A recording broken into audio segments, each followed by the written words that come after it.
سورة الجن مکی ده 28 آیات او 2 رکو لري. په تلاوت کې 82 نمبر او په نزول کې 40 نمبر سورت ده. بسم الله الرحمن الرحيم. قل أحيى إلي أنه استمع نفر من الجن فقالوا إنا سمعنا قرآنا عجبا. صدق الله العظيم. اللہ تعالی فرمائی اے پیغمبر صلی اللہ علیہ وسلم قل ووایا احیا چه وحی شویدا الیا ماتا انه استمعا چه بیشک واورید قرأت زما نفرون یوی ڈلی من الجن د پیریانونا فقالو نو وویل دوی یعنی کله چې خپل قوم ته لاړل نو خپل قوم ته وویل انا بشک مونږ سمعنا واوریدو قرآنا یو قرآن عجبا عجبا یعنی په فصاحت او بلاغت سره یهدی چې دا قرآن هدایت کوي الی الرشد سم لارې ته یعنی ایمان او حق ته فآمنا نو ایمان راوړو مونږ بیهی په هغه قرآن یعنی کله چې مونږ قرآن واوریدو نو مونږ ته دا معلومه شوه چې دا سمې لارې ته هدایت کوي نو مونږ پې ایمان راوړو ولن او هیڅ کله به نشرکا مونږ شریک نکړو یعنی پس د دې ورځې نه بربنا د رب خپل سره احدا هیڅوک په عبادت کې. پیغمبر صلی الله علیه وسلم د فجر په لمانځه کې قرأت کولو چې د پیریانو یوې ډلې د قرآن تلاوت واوریدلو او غوږ ورته ښه په غور سره ونیولو. د قرآن د اوریدو سره سمې د قرآن د حقانیت تصدیق وکړو او ایمان ورباندې راوړو. کله چې خپل قوم ته لاړل نو هغوی ته یې وویل چې موږ قرآن واوریدو او ایمان مو پرې راوړ ځکه چې سمې او حق لارې ته هدایت او لارښودنه کوله.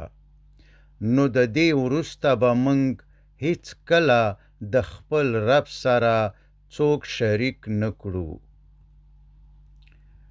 وانه او دا چې تعالی ډیر لوړ دی جدو شان ربنا د رب زمونږ متخذا نه د نیولي هغه الله تعالی صاحبتن خزه یعنی خزه نه لري ولا ولدن او نه اولاد یعنی زوی او لور نه لري.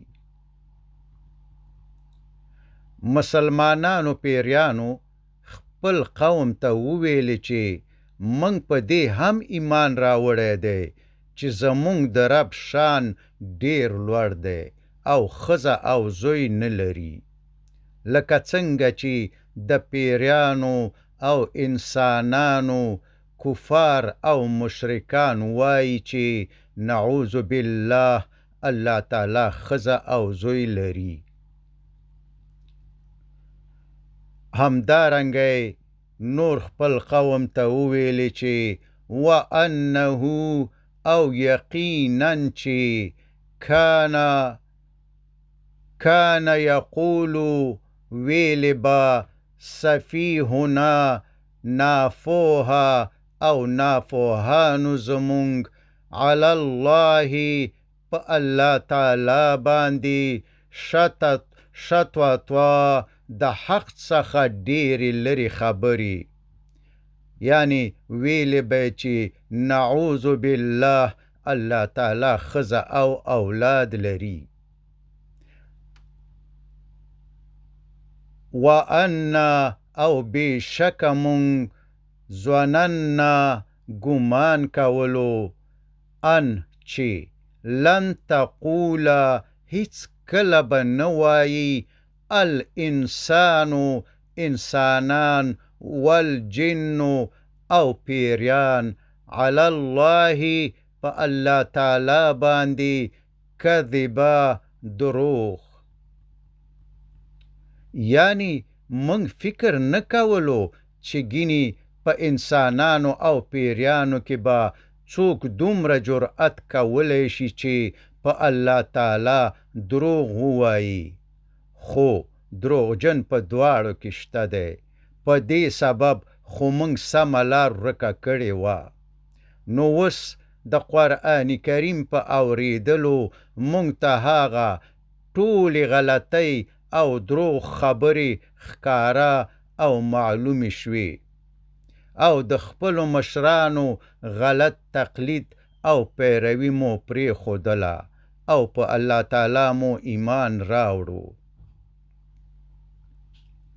وانه او دا چې کانا وو رجال ځنې سړي ځنې کسان من الانس د انسانانو څخه یعوذون چې پناه به یې غوښتله برجال د ځینو سړیو د ځینو خلکو من الجن د پیریانو څخه فزادو نو زیات کړو دوی یعنی انسانانو په سبب د پناه غوښتلو د پیریانو څخه هم د دوی یعنی د پیریانو رهقا غرور یو تکبر.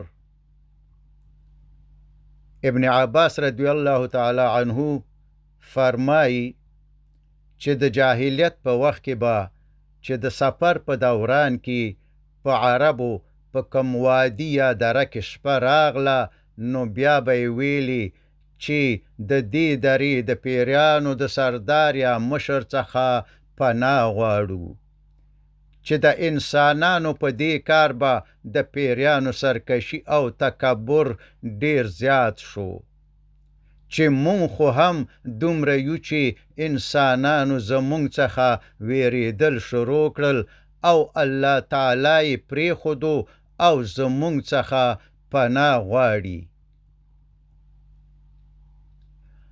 نو نور خپل قوم ته وایي وانهم او بېشکه چې دوی مسلمانانو ظنو ګمان کړی دی کما لکه څنګه چې ظننتم تاسو ګمان کړی دی ان چې لن یبعث الله احدا چې د دې نه وروسته به هیڅوک الله تعالی د پیغمبر په حیث مبعوث نکړي.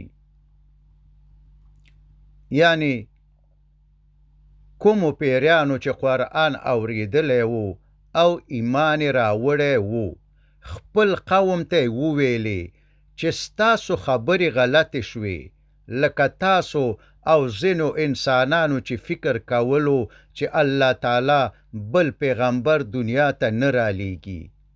اوس خو د قرآن په اوریدلو مونږ ته معلومه شوه چې الله تعالی یو عظیم الشان پیغمبر دنیا ته رالیږلی دی د کوم په سبب چې مونږ ته د اسمان دروازې بندې شوي دي. باید ذکر کړو چې د لن یبعث الله احدا بله معنا د مرګ نه وروسته بیا را ژوندي کېدل او د قبرو څخه راجګېدل دي. خو د وروستنیو آیاتونو په اعتبار سره دلته اولنۍ معنا ته ترجیح ورکول شوې ده. نور وایي چې وانا او بېشکه مونږ لمسنا ورسیدو السماء اسمان ته چې د ملایکو خبرو ته غوږ ونیسو. فوجدنا نو وموندو مونږ ولیدو مونږ ها اغه اسمان ملئت ډک شوی حرسا د څوکیدارانو شدیدن سختونه. حرسن څوکیداران شدیدن سخت چې ملایکی دي. وشهوبا او د ستورو سوځونکو څخه. وانا او دا چې بېشکه کنا نقعدو مونږ به کېناستلو منها د هغه اسمان مقاعده د کېناستلو په ځایونو کې للسمع د ملایکو د خبرو د اوریدلو د پاره. فمن خو څوک یستمع الآن چې اوس د ملایکو خبرې په پټه سره اوریدل غواړي یجد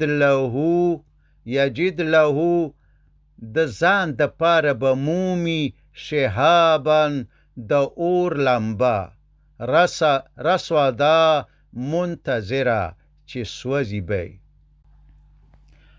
دنیا ته د پیغمبر صلی الله علیه وسلم د تشریف راوړلو نه مخکې به پیریان اسمان ته ختل او هلته به په پټه او غلا سره د ملایکو خبرو ته غوږ ایښودلو او په دې ډول به ځینې غیبي خبرونه اوریدل. خو کله چې پیغمبر صلی الله علیه وسلم دنیا ته تشریف راوړ نو پیریانو ته د اسمان دروازې بندې شوې او که کوم پیری به په غلا د اوریدلو کوشش کولو نو منع کېدل به او په سوځونکو ستورو به ویشتل کېدل. نو دغه مؤمنان پیریان د همدې پسې ګرځېدل چې معلومه کی چې په دنیا کې څه واقع او پیښ شوي دي چې دومره سخت انتظام نیول شوی دی چې پیریان کوم غیبی خبر وانوري. دا ځکه چې پیریانو ته دا معلومه وه چې کله په دنیا کې یا په کوم قوم عذاب راځي او یا رسول دنیا ته لیږل کېږي نو بیا داسې کلک او سخت انتظام او محافظوي تدبیرونه نیول کېږي. نو په همدې لټه کې چې پیدا کړي او پوه شي چې آیا په دنیا کې په کوم قوم عذاب راغلی دی او که رسول د الله تعالی د خوا نه مبعوث شوی دی.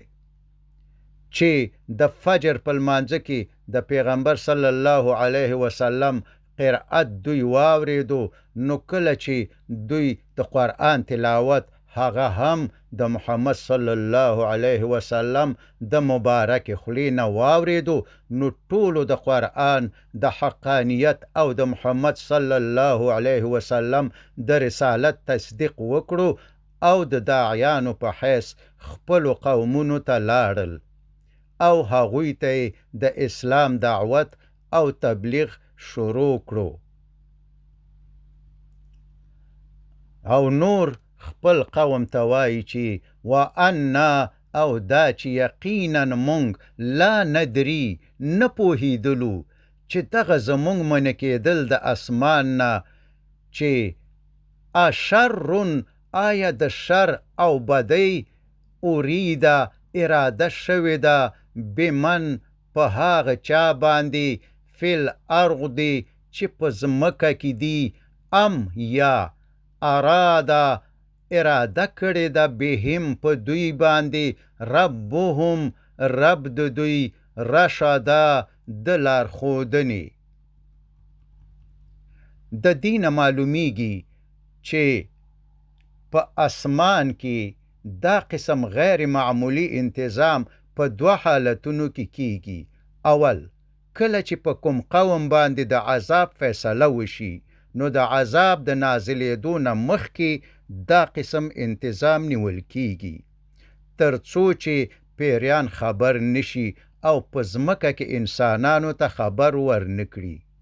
دوهم، کله چې الله تعالی په ځمکه کې کوم رسول مبعوث کړي نو دغه قسم سخت انتظامات نیول کیږي تر څو چې هغه پیغامونه چې رسول ته لیږل کیږي چې په هغې کې شیطانان نه خلل اندازي وکړي او نه مخکې د وخت څخه دا معلوم شي چې پیغمبر ته کوم هدایت ورکول کیږي. نو د پیریانو د دې وینا مطلب دا دی چې کله چې دوی په اسمان کې دومره سخت غیر معمولی انتظام ولیدلو چې اسمان د ډیرو سختو څوکیدارانو او سوځیدونکو ستورو څخه ډک دی نو فکر وکړو چې په دنیا کې یا په کوم قوم باندې الله عذاب نازل کړی دی او یا رسول مبعوث شوی دی. نو په همدې لټه او تلاش کې ګرځېدل تر څو چې قرآن واورېدو او ورته معلومه شوه چې محمد صلی الله علیه وسلم مبعوث شوی دی. نو ځکه سمدستي یې پرې ایمان راوړ او نورو پیریانو ته هم اسلام ته د دعوت ورکول شروع کړل. وصلى الله تعالى على خير خلقه محمد وآله وأصحابه أجمعين.